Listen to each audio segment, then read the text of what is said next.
projection.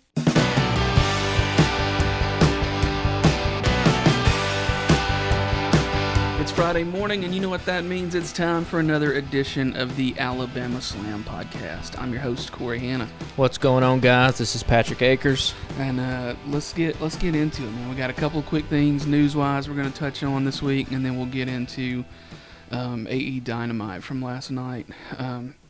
The big thing that's about a week from this Saturday will be the last match of Ric Flair, and there's a bunch of stuff happening at StarCast in Nashville surrounding that. There's a big roast. Some comedians, local comedians, Cassio from Rocket 96 is going to be there, and then if you know, keep up with the Will Red podcast, Corey Ryan Forster is over in Georgia. He's going to be there as the Buttercream Dream. But I mean, let's get into the angle real quick on Ric Flair. There's been a lot of speculation about who the last match was going to be against and this, that, and the other, and they finally announced it last week after our podcast dropped. And it looks like he's going to have Andrade El Idolo in his corner, and then in the other corner, looks like it's going to be Jay Lethal and Jeff Jarrett. Did you see the little angle that they ran? Yeah, I didn't see the whole thing. So I didn't know they were going to run with an angle for this, so that's pretty cool. So if listeners, if you didn't see it, there was a video that got released. Jay Lethal and Jeff Jarrett jumped Flair in the parking lot, and in true Flair fashion, he bled all over the place, and they were shouting obscenities at him and kicking his ass. So we're going to get this going on. It makes sense that it's a tag match, right? Yeah. So you can have Andrade and Jay Lethal do the majority of the work, I'm guessing. Flair and Jarrett will get their stuff in. Yeah, and it made sense to have Lethal there because he had been training with Flair for the last several months, and then they had that whole thing came out about a month or so ago about, Lethal stood Flair up for the podcast and this, that, and the other, and we're like, okay, well, that's clearly an angle. Yeah. Always be working. Yeah. Yeah. So that could be a fun match. Let us know if you guys are going to plan to watch it. I'm not sure if I'll spring the cash for that pay-per-view or not. It's a pretty stacked card, though, yeah, in their defense. I mean, they've got the Motor City Machine Guns are going to be on there. Josh Alexander's going to be on there. I think our boy Takesha's on there. I think it got announced. Oh, really? I think he's in a four-way match, oh, yeah. Shit. So they have really when we first talked about this, I don't think we realized that they were going to flesh it out this much. I kind of just thought they would be a little card with maybe a few matches on it, but they've brought in some heavy hitters for this stuff. Yeah, props to Conrad Thompson doing the work, putting all that together. I was hoping I could get a couple of tickets to take me and my son, but I don't think the timing's going to work out this year. It's super close. It's in Nashville. I had said a few years ago if they start doing this again after the pandemic, I'd go if it was remotely close, but I just don't think the timing's going to work out for me. Yeah, if listeners, if you go, hit us up, take some pictures, hit us up on Instagram. Let us know what you think. Yeah, start a feud with somebody for us. We need to get in a feud with somebody. There you go. We need some kind of high profile. Somebody talk some shit on our behalf or something. We need some heat. Also, I love the vignette at the end of it. It just pulled up the graphic, and it was just a voiceover of Ric Flair going, talking about Andrade. He said, he's a bad motherfucker. And then there was a 3-second pause, and it was like, and he's also my son-in-law, which was a little comedic thing there. But yeah. It's kind of cool that they're doing that together. Yeah, I mean, we just hope Ric Flair doesn't get seriously hurt. Yeah, I mean, that's the most you can ask for at this point, is that something doesn't go sideways. So other big news from the day, it looks like we could see Bryan Danielson and Kenny Omega back sooner rather than later. Reports are coming out that it looks like Omega could be back for All Out in early September. Maybe Danielson as well. There hasn't really been any confirmation there. I mean, there's not confirmation on Omega either, but signs are kind of pointing that way, which would be good. We also got CM Punk too, was advertised in the All Out stuff for the pay-per-view, so he might be back before then. I mean, they need it for sure. Yeah. Particularly coming off Wednesday's Dynamite, which we'll get into in a bit. Yeah, we've got some thoughts on what's happening there. Yeah, so they need all the stars to come back as fast as possible. Yeah, I mean, it kind of sucked the timing with Danielson being injured, and right as they were building the momentum with the Blackpool Combat Club, so they've kind of had to shelve that for a little bit.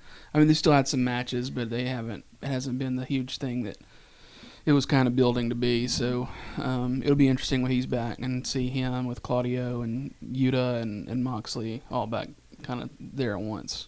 And to see what we get out of Omega, the litany of injuries that he had before he took his time off. Yeah. I mean, wrestling with vertigo, my God. That can't be fun. It can't be fun. And just to know that he was still putting on the bangers he was putting on with all that stuff ailing him. So we'll see if he's able to come back. I mean, even an 80% or 70% Kenny Omega is better than nothing. So True. And I've always been a fan of him. So True, and they could use him in the behind-the-scenes role.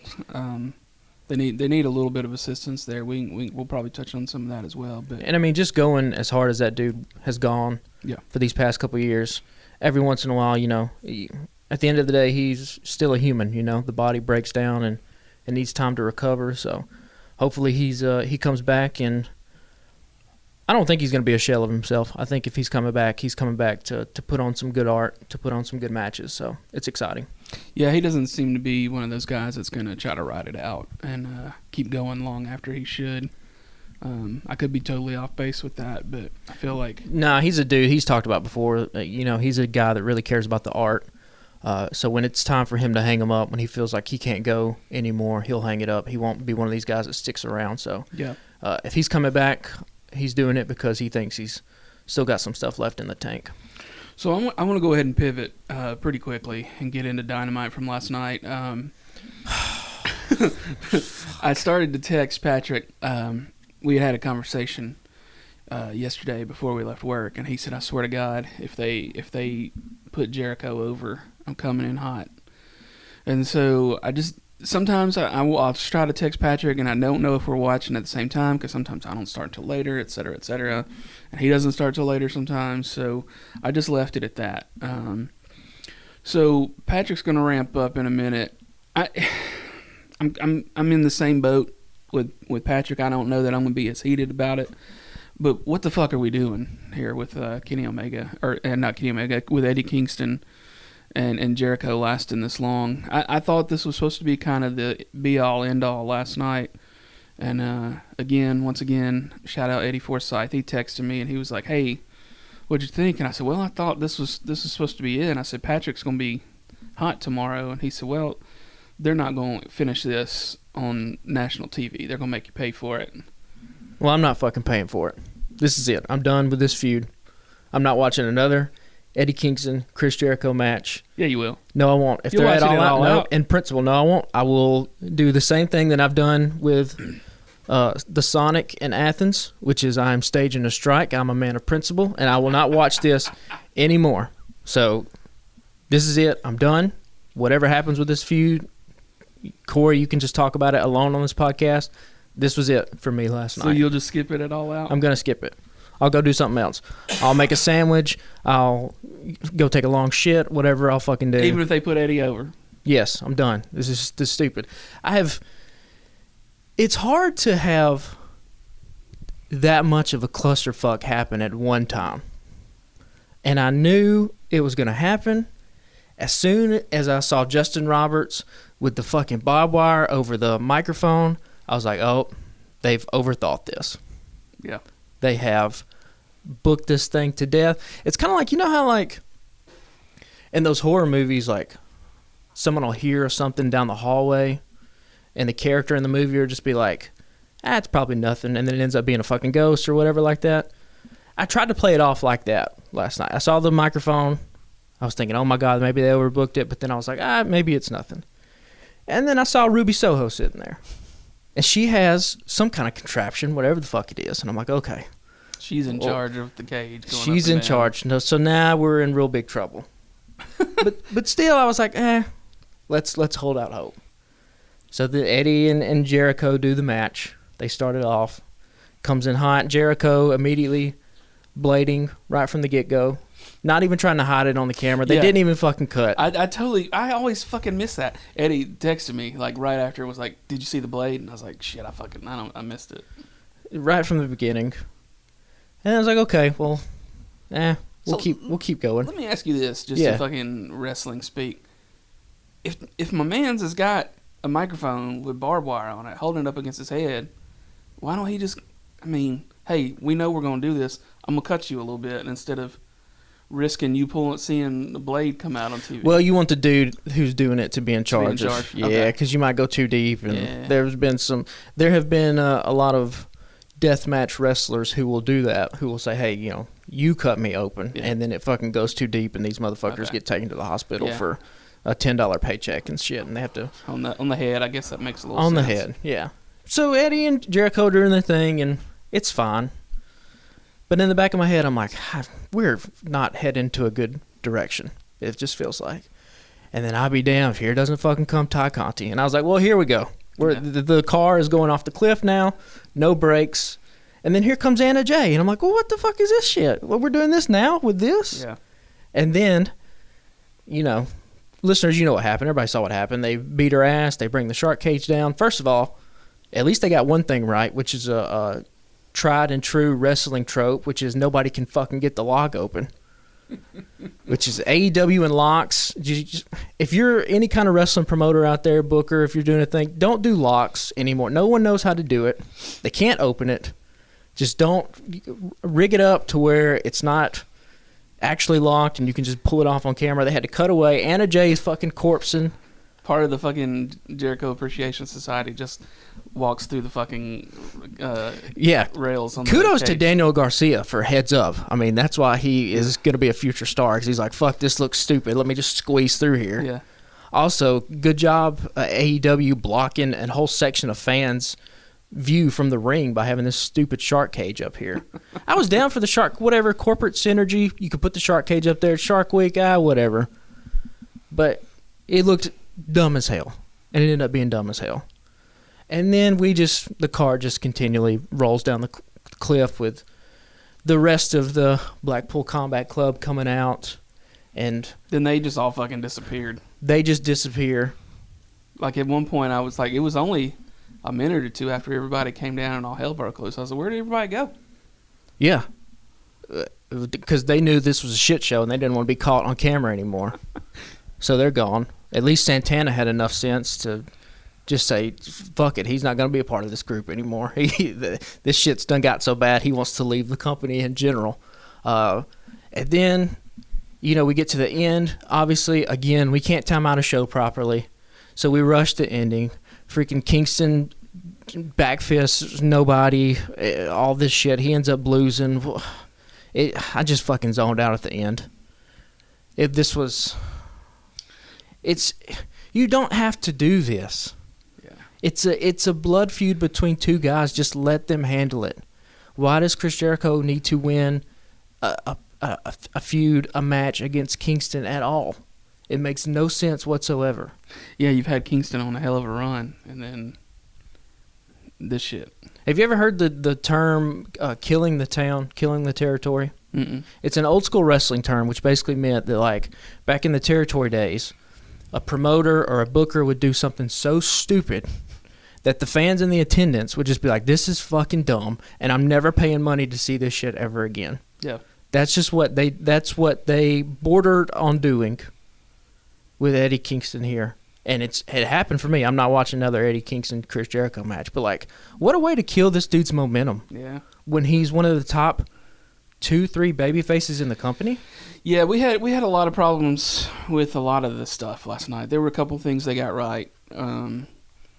We had this conversation off mic earlier about, like, we really love AEW and the product. So when it's bad, we're going to call it out for being bad. And last night was just not. This was worse than bad. Yeah. If you were just doing bad, we would kind of give it a break. This was like, I don't even know what. This would be like a hat on top of a hat on top of a hat on top of a fucking fedora on top of a ragged baseball cap. Like, this is just stupid shit. We don't need all of these things happening at one time. Yeah. And you could tell, at least I thought, You tell Eddie was probably a little bit ticked off because he throws Jericho in the spider web, barbed wire, and then just sits on the edge of the ring. And then, of course, like I mentioned, because we can't time out a show properly, we just immediately go to black because we're done. Do you think Eddie's hand was legit injured last night? Or you think that was just No, I think he was working it. part of it? Yeah, I think he's just working it. Yeah. I think I never fucking know. I can't tell. I would love to have been a fly on the wall when they told Eddie what the finish to this match was. Yeah, you gotta think that he didn't take it very well. But he's probably just like, why? Like, why do we have to do it this way?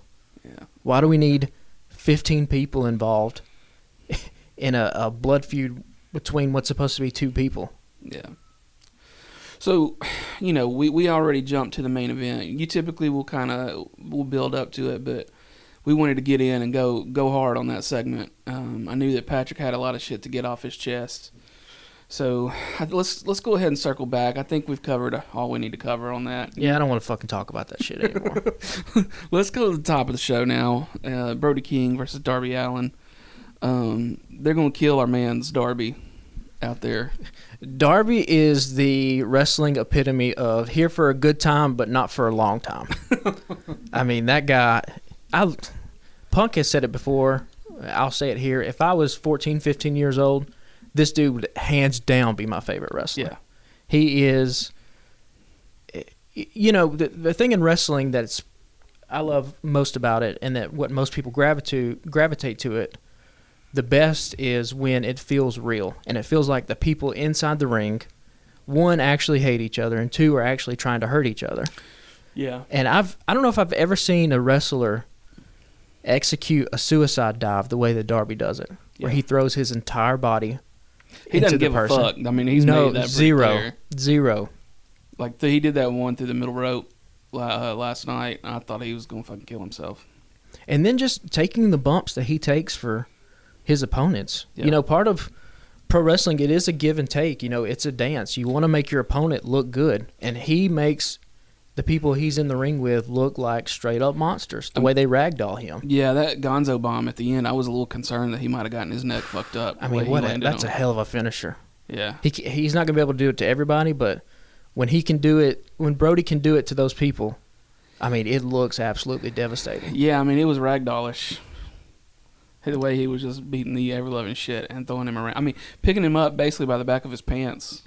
They did a fucking whirlwind with him and threw him out of the ring last night. But I mean, Darby has that fighting spirit. He's got that fire. Yeah. He's a damn bulldog. Who cares if he's 170 pounds? He's gonna come with everything he's got. Yeah. And this House of Black, Sting, Darby, and now we got Miro at the end of it. Yeah.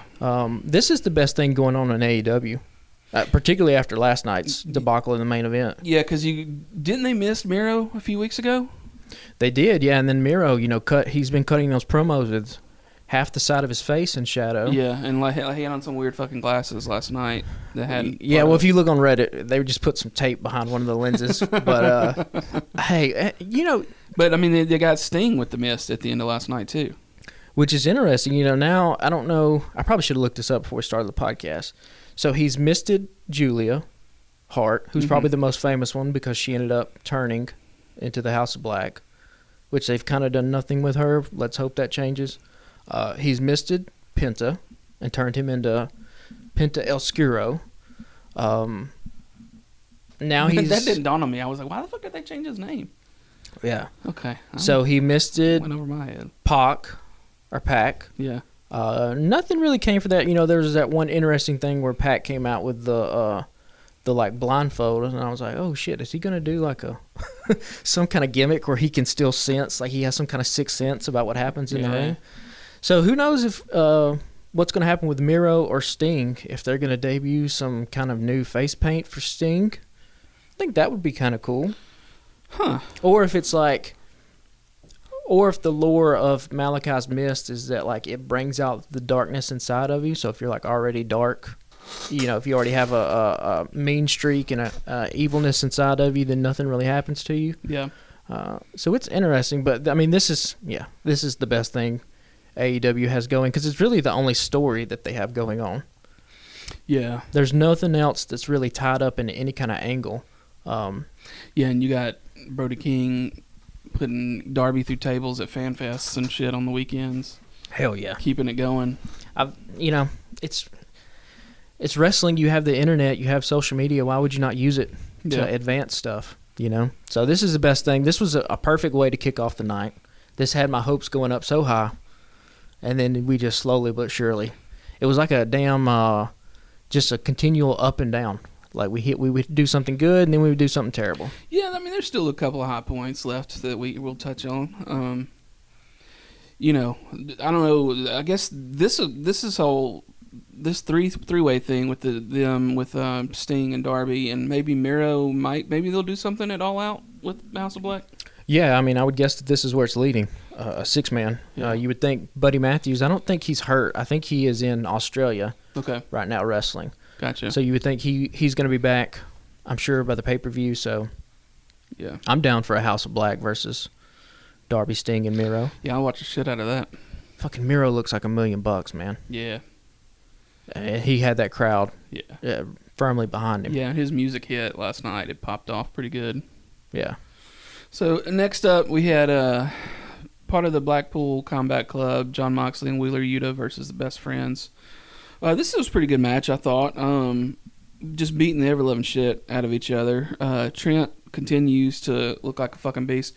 Look like Chucky T might not have been hitting the gym as much as he was a while back. Not saying that to try to shame him or nothing, but he was off TV for a little while. But they still put on a good match. Yeah, watching this match, I was like, hey, I'm kind of intrigued by Best Friends' heel turn here if it happens. They worked a little heelish last night with Yuta.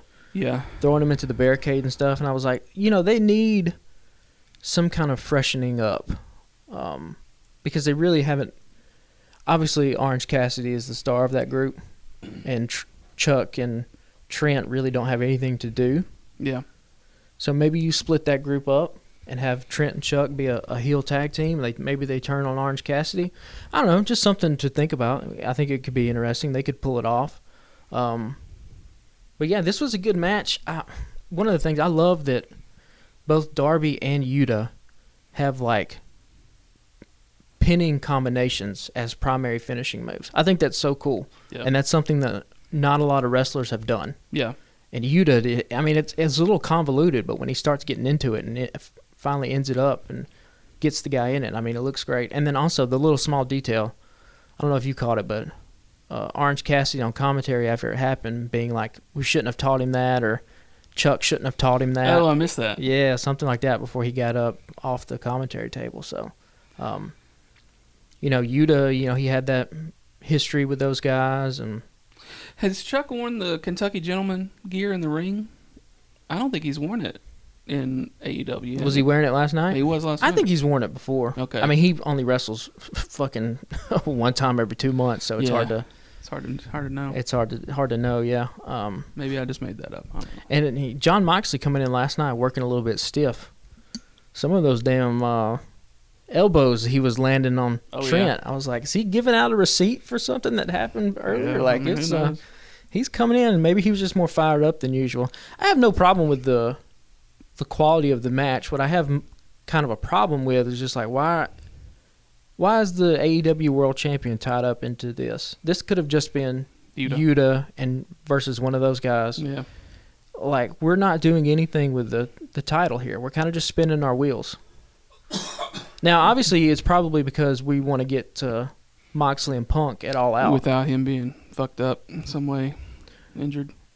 I don't even know if it's an injury thing because they still having him wrestle. I think it's just they don't know what to do. Yeah. And so in lieu of not knowing what to do, we're just going to put these guys in a tag match. But, it's fictional television, man. Get creative with it. We can't have this title. Both of the titles right now, the men's and the women's, are doing nothing. Just kind of floundering. They're not involved in any kind of story. Do you think they'll end up putting that women's belt on Statlander? They made reference to it last night. I guess that, they made reference to it. It'd be nice if we, actually building had some that kind up. of story that Yeah. went along to it, and not just be like, oh Yeah. yeah, now you do this. Because you get the feeling that if they haven't started it yet to try to lead up to All Out, they're not taking the belt off of her just yet, off of Rosa. No, I mean she's going to defend it next week against that Japanese woman that beat her on Dark in a pretty good match that I ended up watching. But she won't lose that match, and so yeah, we're a month and a half away from the next pay-per-view, and we have nothing going on with any of the titles. Yeah, I don't know. Maybe it's just my weird kind of philosophy of wrestling, but like, shouldn't there always be somebody coming after the title? Like the title holder should never have no challengers. right. Because everyone should be, their desire should be to win one of those belts. Yeah. So Moxley should be getting attacked. WWE, they've always had a cheap way of doing this, which is if we don't have anything planned, like if the title holder is just in a random match, somebody comes out and interferes, or the champion's cutting a promo and somebody comes out and jumps them from behind, and then they, for whatever reason, just automatically get a title shot. Yeah, like we fighting now. Yeah, like that's how WWE's done it. AEW just has this ranking system which they don't follow half the time. Yeah, I looked at it popped up this morning. I was doing a little research, and it said like one of the other guys in Dark Order and somebody else, and it wasn't John Silver or Alex Reynolds were in the top 5. I was like, the hell they are. Right. Nobody other than John Silver and Alex Reynolds from Dark Order are sniffing the damn top 5 right now. Who is running that rankings? And is it just like... And how? Is it just like, I'm going to do this for shits and giggles because who fucking cares? I mean, they got FTR in the number 1 contender spot, but they ain't even talking about a fucking match with them. Right. Yeah, it's... Again, I guess now is probably as good a time to get into this as any. I mean, we have talked about it on this podcast ad nauseum. Mr. Tony Khan needs some help. Yeah.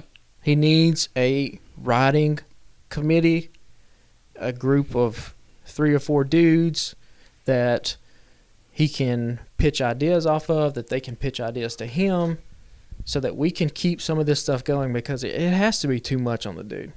He's not only doing wrestling, he's involved in the Jacksonville Jaguars. He's involved in that soccer team they have in England.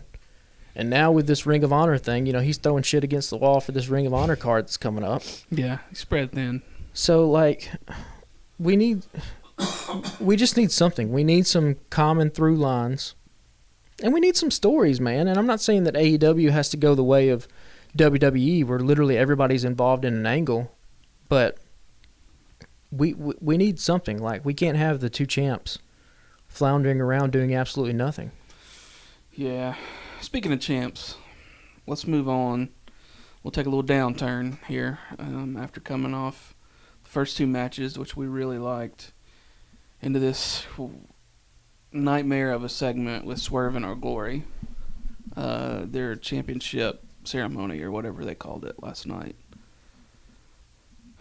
I don't know whose idea that was, but it was too long for nothing to really much happen, in my opinion, and B, like, what are we doing? So I want to talk about the Swerve promo, and I want to talk about the FTR promo at the same time, because there were two good examples last night of how you can make wrestling complicated and ineffective, and how you can make wrestling simple and effective as hell. So in this Swerve and this Keith Lee thing, there was no story whatsoever told in this segment. It was just, we want to get, Kevin Gates, who's a well-known rapper, we want to get him some shine, whatever, I guess. But it's convoluted, it ends up being way too long, and it advances absolutely nothing. It doesn't advance Swerve and Keith as a character, it doesn't advance their story, and you have all these things, Tony Nese, Mark Sterling, everyone comes out, and you get nothing for it. On the flip side of that, you have FTR walk down to the ring. Tony Schiavone stands there. They stand there in the middle of the ring. Cash cuts a good promo. And then what does Dax do? Dax tells you the story. Stunts on him. He tells you a story. He pulls you in. And he does the reveal at the end. The 8-year-old girl is his daughter. And then he delivers the line, This beat your Saturday, ass. I'm gonna fight like an 8-year-old girl, and I'm gonna beat your ass. Yeah. Boom, and the whole crowd goes crazy. Yeah, you can't help but love that. This isn't hard. Like, I get mad because like this shit's not hard. When you have talented people like this, just let them go out and be talented. Swerve and Keith Lee are talented, but we have to give them something to do. We can't just fucking put a birthday cake and some stupid ass champagne out there or whatever. Yeah. Like that's the bad stuff that WWE did. WWE does that stuff better than you do it. So don't do that stuff. Yeah. If listeners really want to distinguish the difference between what sports entertainment is and what pro wrestling is, it's the Swerve and Keith promo and it's the FTR promo. Now, that's not saying that everything that's sports entertainment is inherently bad, because there's not. Sports entertainment WWE has done really good stuff over the years with that kind of elevated philosophy on kind of this like broad slapstick comedy type stuff. Like, they've done that well. Santino Marella is a perfect example of somebody that did the sports entertainment things really, really well. But that's not what this company is. That's not what you have conditioned your fans to come to expect from your product. Yeah. Yeah, I was just kind of on my phone during the Swerve in Our Glory thing, and also time difference. The FTR thing, Dax took 90 seconds. Yeah. And the Swerving thing took like 7.5. Yeah, a lot of that, like bringing the rapper in, that seemed unnecessary, and well, you can just see what's behind it, right? You want to get Kevin Gates out there so that TMZ does a little clipped headline and says, Kevin Gates punches wrestler in the face, like, and you get, yeah, he did. That was just that was it. Kudos to Tony Nese. Yes, you kind of just brace for that one, because he let it fly and got him right good on the chin. Yeah. So, but you can just see that's what they wanted, and if it gets more eyeballs on the product. Okay, I guess, but I doubt that happens. There's nobody that's going to watch that clip and be like, oh, I need to watch AEW. Yeah, I've never really... That's not how you make wrestling fans. I've never really understood that. My sister was a huge fan of the show Arrow while it was on CW. And I remember when he had that angle, when Stephen Amell had the angle with Cody in WWE years ago.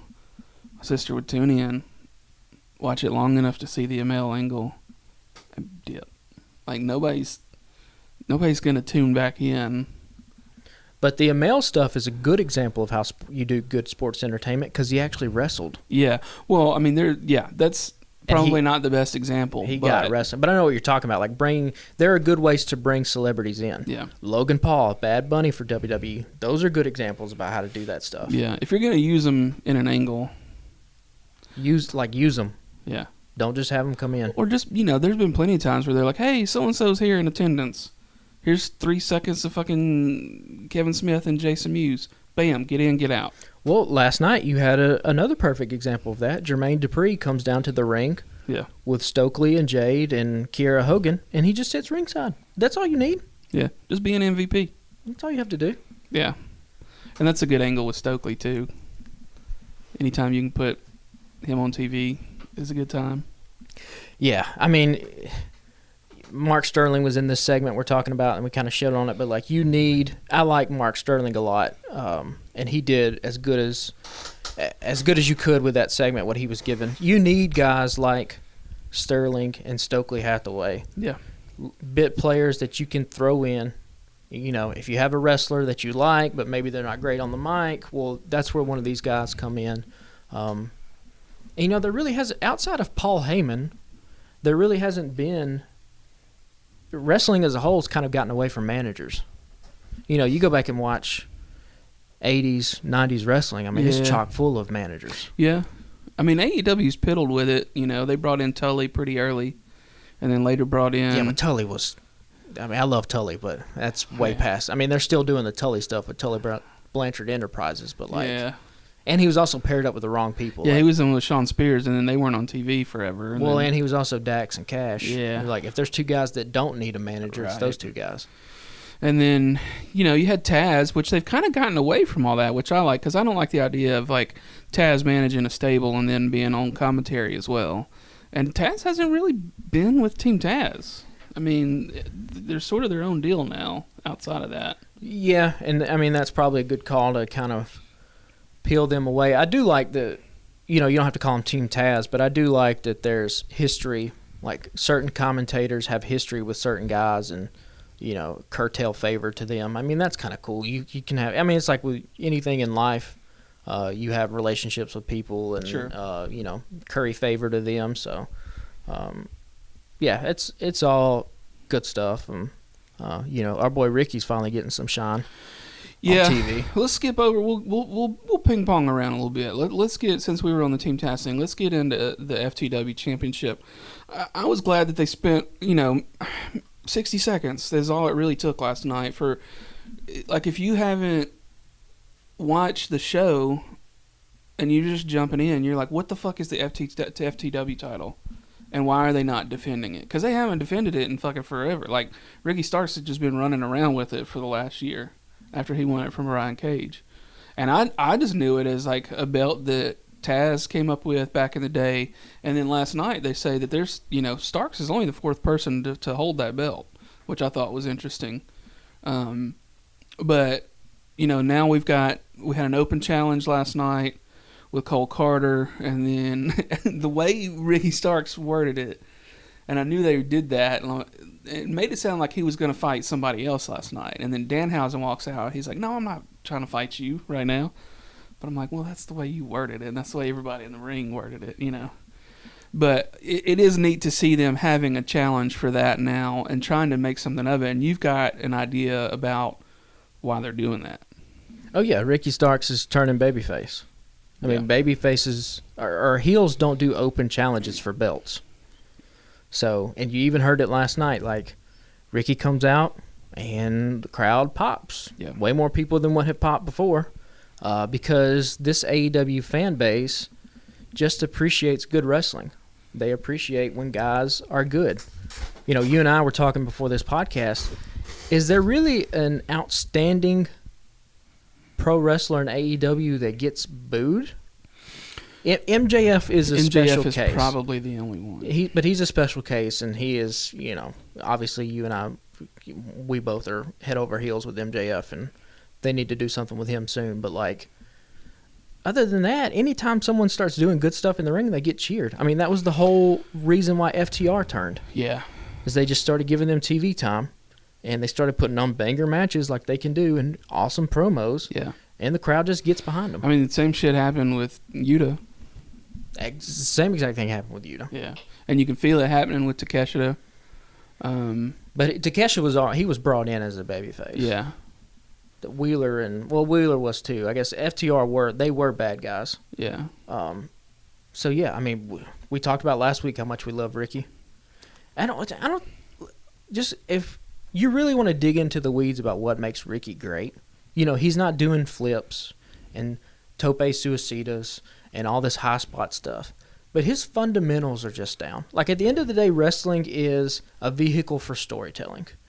And everything from Ricky's mic skills to his facials to his look in the ring to his crispness, like, his music. You just get the music. Last night when he does the Danhausen impression, it's spot on. Like, and it calls people to laugh. Like, he's just, it's we say it time and time again. It's just effortless with this dude. Well, and you mentioned too, like a little while ago off mic, that another reason that they're doing this now, this challenge, you think, is to develop some of the younger talent and put them on TV. While there's an opportunity, while you've got 3 or 4 huge fucking stars out on the sideline, let's do something with the FTW belt. Like, yeah, I mean, you in a perfect world, you would have done this a month and a half ago, right?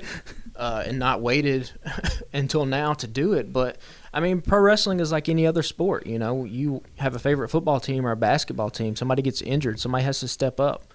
And it's those guys that step up and that really make the most of their moment that you should then reward, right? That was the whole thing with the Acclaimed a couple weeks ago. Yeah. Was we talked about how the Acclaimed has really only gotten their entrance as their moment to shine, and Anthony Bowens and Matt Caster made the most of it. Yeah. And so, hey, now you get more TV time because now the fans are behind you. Ricky the same way. I mean, Ricky even more so, because a lot of Ricky stuff that we've popped for has not even been on television. It's been little promos that they've shown, little vignettes and things like that they've shown on the internet. Yeah. The video that happened after they lost the tag team belts, where he's like apologizing to the crowd and stuff, he's in the thing, that you can tell the emotion, you can tell the passion. Like, again, believability is a big thing in wrestling, and it's what makes people get behind you. And so, fantasy booking down the road here, if we got a fucking MJF versus Ricky Starks program down the road with Ricky as a babyface and MJF as the the ultimate heel, like, yeah, I mean, talk about a dream match for AEW. Yeah. Sooner or later they'll bring him back, I guess. I don't know. Still don't know what's happening there. Nothing. They're being real hush hush about it.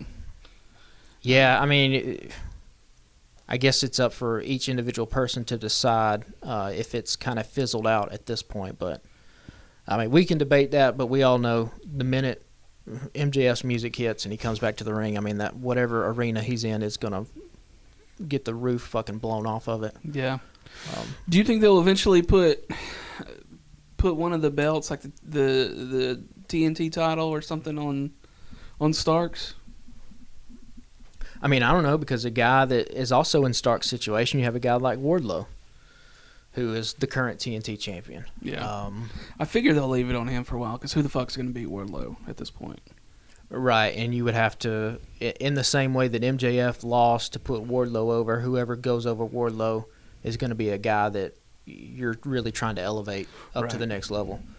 Again, Wardlow's, he wasn't mentioned at all this week. Was he mentioned last week? Well, it was him and Cassidy last week, yeah. So, yeah. I mean, that's one of the troubles of only having 3 hours of programming every week. Yeah. When you have this many guys, but so I'll take more Ricky Starks for sure. Yeah, no doubt. Let's take a little step backwards and visit the Christian Cage and Luchasaurus versus Varsity Blondes. I mean, the main takeaway from this is that Jungle Boy was back, and I got real excited. I went, "Oh shit!" and like got real hyped for a second, and then like he slowly makes his way into the fucking ring, and he's got the chair, which you pointed out was like, why he's never done anything with the chair before. Like, well, he did the concerto, but like, if you're gonna have a chair, you gotta fucking use it. Yeah. So he walks his way down there. They have the little stare off, and then Lucha turns to side with him, which I thought was a little too soon. I was like, what do you? Because we talked about this again off mic. We always do a lot of shit off mic before we record. You thought that Lucha was going to grab Jungle Boy by the hair as he was making his way to the ring and beat the shit out of him or whatever. But instead, it just ends with him fucking chasing Christian Cage out of the thing, and nothing happens. And, like, what are we doing there? This is what happened last night. Whatever TK and all the guys involved in this program are planning to do, whatever the ultimate blow-off is, this was the absolute worst way to go about doing whatever it is you're trying to do. Yeah. Because, let's say, for instance, if you are going to pair up Luchasaurus with Jungle Boy again, or you're going to have Luchasaurus somehow, get out from underneath the brainwashing that Christian's done, well, you've just blown these 3 weeks for Luchasaurus for no damn reason. And then also, having Jungle Boy just chase Christian Cage out of the arena, it's just a punt on having to do any kind of storytelling. Right. You're just kicking the can down the road for no reason. Yeah. Like I mentioned to you before we started rolling, like, I legitimately thought Luchasaurus was just going to grab Jungle Boy by the back of the head and just beat his ass. And then, bloody him up, beat him up. And then you can let Jungle Boy get carried to the back. Or maybe somebody come fucking help or something. I mean, something. Or why not?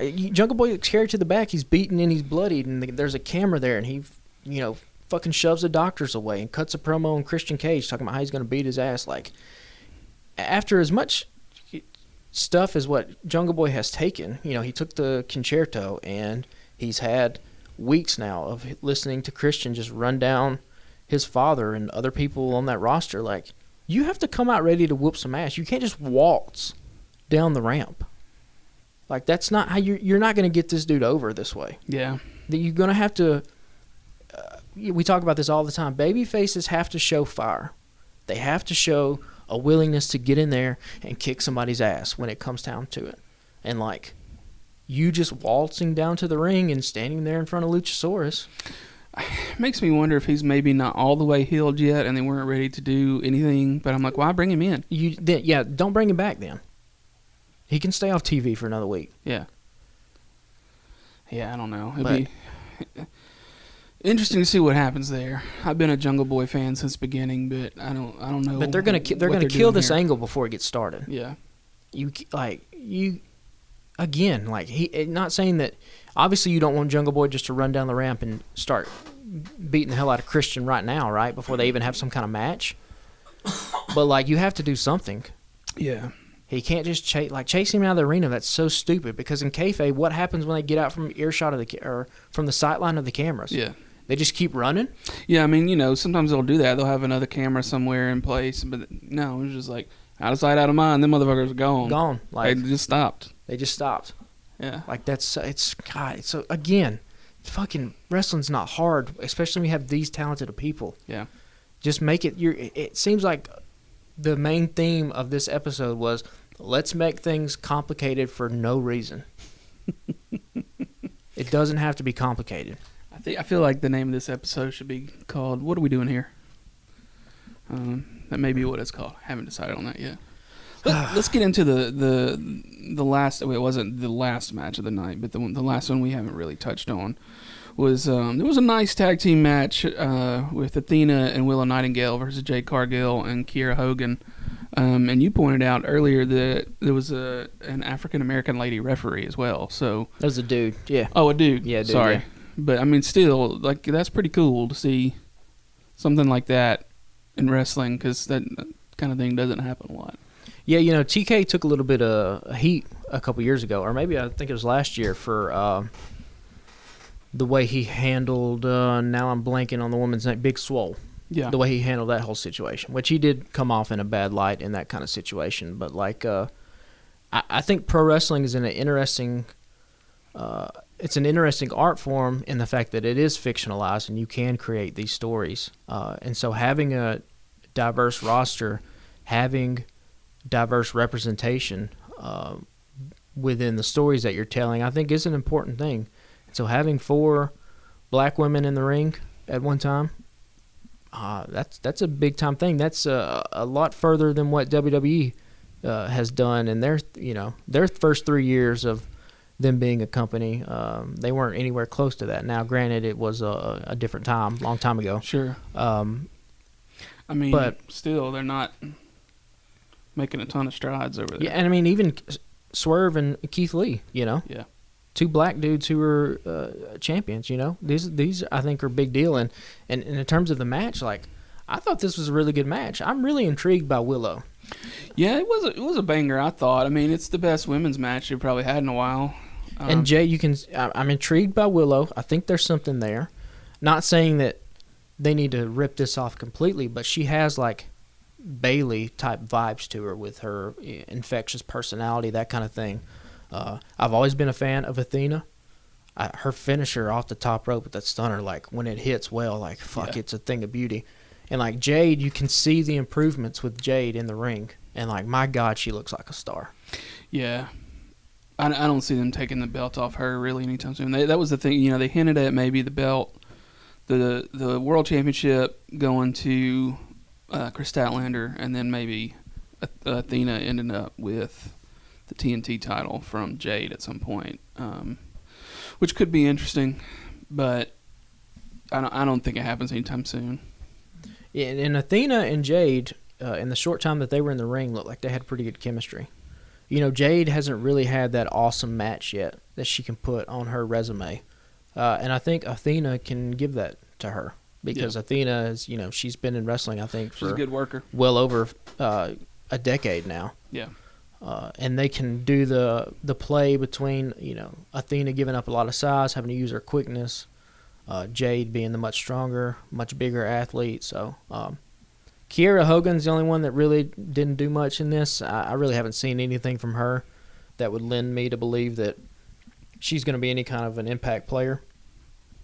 But, we talk about it every week. This women's division needs it's beckoning for somebody to just step up and take control. Yeah, and I want to say too before we do a little wrap up in a second, we were almost overly negative. There were some high spots from the show this week, but this was just not the best show they've had in a while, and I was real excited for it because I thought the outcome, and I wonder if maybe if Eddie had gotten over, if I would have felt a little different about it as a whole. It would have been more palpable to take. Yeah. But it still would have been just a shit show. It's a bad precedent, I think, just having your creative be this kind of way, and just having the show has really felt just directionless. I think we've talked about it now for at least 2 weeks. We're just kind of spinning our wheels. Yeah. But we've always been able to fall back on good in-ring action, right? That's been AEW's saving grace. We don't know what to do. Fucking throw Orange Cassidy, Tony Nese in the ring, let them go for 15 minutes. Yeah. That's always been the thing. And, I think you and I both like the in-ring action a little bit more than, the kind of soap opera element that professional wrestling naturally has. I don't think you and I need these kind of stories, but, we need at least something. I still want the stories to be there. Otherwise, I'm just watching people beat the shit out of each other. Right, it needs to have something. But, it's not that... Even if it's just 1 or 2 stories that come through lines. If I didn't think it was interesting, I wouldn't have yelled when Jungle Boy popped on the screen last night. Right. I'm wrapped up in that shit. I care about it. I want it to be good. And then they can just kind of screw the pooch on that. Yeah, and it makes it frustrating. They still got time to figure that out. They're going to carry this on for a few weeks, and then they'll have a match at All Out. Don't you think?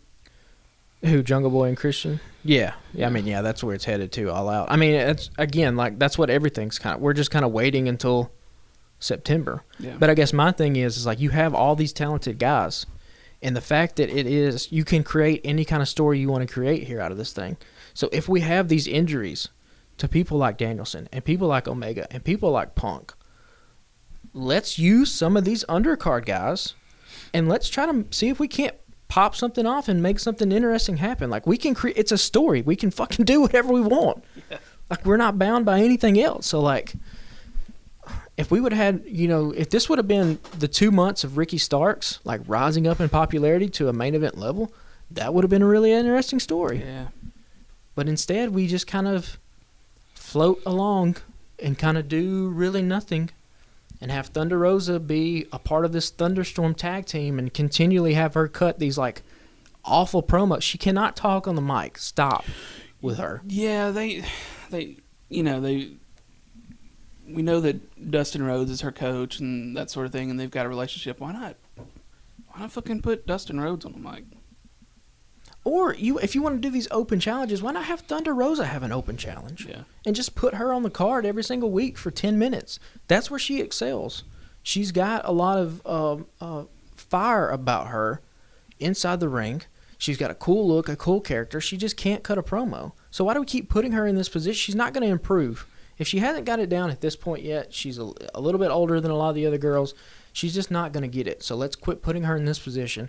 And also, I know we're kind of backtracking here before we wrap up. The Britt Baker meta wrestling gimmick thing where she just, Thunder can't cut a promo and let me give you a sandbag. It fucking doesn't work. You can't do that in pro wrestling. It comes off as phony as shit. Yeah. Britt Baker can't acknowledge that Thunder Rosa can't cut a promo because that doesn't work inside the confines of what the narrative of the Dynamite show is. Does that make sense? Yeah. The show itself has to operate under a set of rules this is legitimate and real. And if that's the case, then she can't bring up the fact that Thunder Rosa got accused of sandbagging Marina Shafir, because what is then Thunder Rosa's comeback going to be to that? Yeah. oh, our communication wasn't good in the ring because this is supposed to be a dance and not an actual fight, and we just got our wires crossed. Like, no, there's nothing for her to do there. Yeah.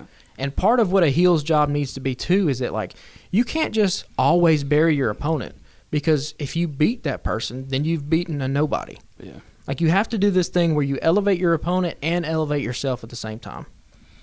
And she's not doing that. Now, the problem is there's really nobody else in that women's division, so you kind of have to put Britt Baker there, right? Yeah. But when she was in her wheelchair doing the conspiracy theory DMD stuff, I mean, that was great television. That was a great character for her. And now she's transitioned into whatever the hell this is. And they've continually held Jamie Hayter hostage, who I think Jamie Hayter is a breakout star waiting to happen. Yeah. Again, talk about somebody we need to pull the trigger on, like. But I mean, overarching, like, we get passionate about this because, like, we're big time fans. Like, AEW has turned us. It's invigorated my passion for pro wrestling. I haven't felt this way about wrestling since when I was, 15, 16, watching Kurt Angle and Edge and Mysterio and all that stuff, and watching, like, Ring of Honor when it was first starting up. So, like, they have an opportunity to do something really great and kind of bring pro wrestling back to a place where I was the biggest fan of it. And it's done that. So that's why, like, when I see stupid shit with Eddie Kingston and Jericho happen, it just infuriates me to no end. Yeah. Well, I think let's talk about what's done up real good. We've bitched about a bunch of stuff. Let's talk about what's done up real good for the week. I don't even know. You go first. I didn't have anything. I took all my notes about how pissed off I was about Kingston and Jericho. I completely forgot to prepare something for this segment. He's so fucking mad. He's not even happy about anything. I mean, let me before we're at, let me give a little bit of kudos to Chris Jericho. He is in his 50s and, like, doesn't need to be doing barbed wire matches, but is still doing it. So, like, props to you. Yeah. But, like, you've had your time. You don't have to win these matches anyway. So what's done up real good for me was the Bob's Burger movie. We'd been kind of meaning to watch it the last week or two and got an opportunity on, I guess it was Saturday night, just kind of sitting there on the couch in the recliner at home and put that on to watch as a family and really enjoyed it. You kind of go into it like, why are they doing a movie? They could just do like a two-parter show. Like, they've done a handful of two-parters over the years. But the movie was real good and had a lot of, laugh out loud moments and shit, and I was glad that I watched it. I'm a Bob's Burgers fan. I was late to the game, late to the party on that, but really loved that show, and I thought they made a good movie. Did you come up with anything? Man, I don't have anything. I'm just sitting here the whole time you were talking, just staring into space, trying to find something. I don't know if I've. Patrick's in his fifis. What's even happening in television now? I don't even know. Part of this is because I have a 2.5-year-old and a 2-month-old. Yeah. And so, like... You don't be doing shit except watching wrestling when you get a chance. Yeah, and even like that, like, I finished Dynamite last night at like 11:30. I'm still going through old school 1995 Nitro. Yeah. I've upgraded. I'm in 1996 now, in January. What a weird time that was. I guess that's my done up real good, like 96 Nitro. Nitro from like 95 to 90... late 97, 98. It's fantastic. Yeah, I never saw any of that. I mean, I've probably gone, like, some of this, when I got back into trying to watch wrestling a few years ago, I probably watched a match or two just, on random suggestions from people, but I couldn't tell you. I mean, right now you still got, if we thought the Jericho and Eddie Kingston feud has gone on too long, fucking, at this point in Nitro, Hulk Hogan and the Dungeon of Doom have been feuding for, it seems like, 8 years. With Kevin Sullivan as the Taskmaster, as like this satanic cult leader. And they did something in one of the episodes I watched recently where, like, Hogan, he has the upper hand on the Dungeon of Doom. But then this dude, he's like half frozen. He comes out of this ice block, and he's got, like, shards of cloth on him, and they call him the Yeti, and he just comes down and whoops the shit out of Hulk Hogan, and then just disappears. He's not been on Nitro since. So, like, talk about wild and wacky stuff, man. But, yeah, so I guess that's done it real good. You can watch it on Peacock. Sweet. Well, next week will be a big weekend. This weekend we got the the Ring of Honor pay-per-view, and I'm still not committed on that one. I may pull the trigger at the last minute and watch it, and then the following weekend, Ric Flair last match and SummerSlam. Yeah, we are going to do so. We've committed to SummerSlam, right? Yeah, I mean, I'm going to be real honest. There's only a match or two I might be really interested in watching, but well, I'm going to look at it. Yeah, I don't know what's happening at all. Yeah, I think Brock Lesnar's back. Yeah, right. Is he and Roman? Sounds about right, I guess. You can tell we don't keep up with that shit anymore. Yeah. So yeah, man, y'all just please follow us if you're not already on Instagram and Twitter at Alabama Slam Pod. You can check out the alabamatake.com and then follow the Facebook page for the Alabama Take. That's sort of our main site for our network of friends that are doing a bunch of shit, writing and other podcasts and stuff. There's the Taking It Down podcast, and then the new season of This Song Sucks starts up real soon. And then there's a couple, maybe at least one other podcast coming very soon. I don't want to really spill the beans on that yet. From somebody near and dear to me. And then we got a YouTube channel. All this stuff ends up on YouTube. You can get t-shirts at tpublic.com. Just search for the Alabama Take or search Alabama Slam. And be sure to subscribe to us on Apple Podcasts and leave a review. And unless you got something else you want to blow off the top, we'll see y'all next week. Can we start a feud with the Taking It Down guys? If we're a wrestling thing, we need something.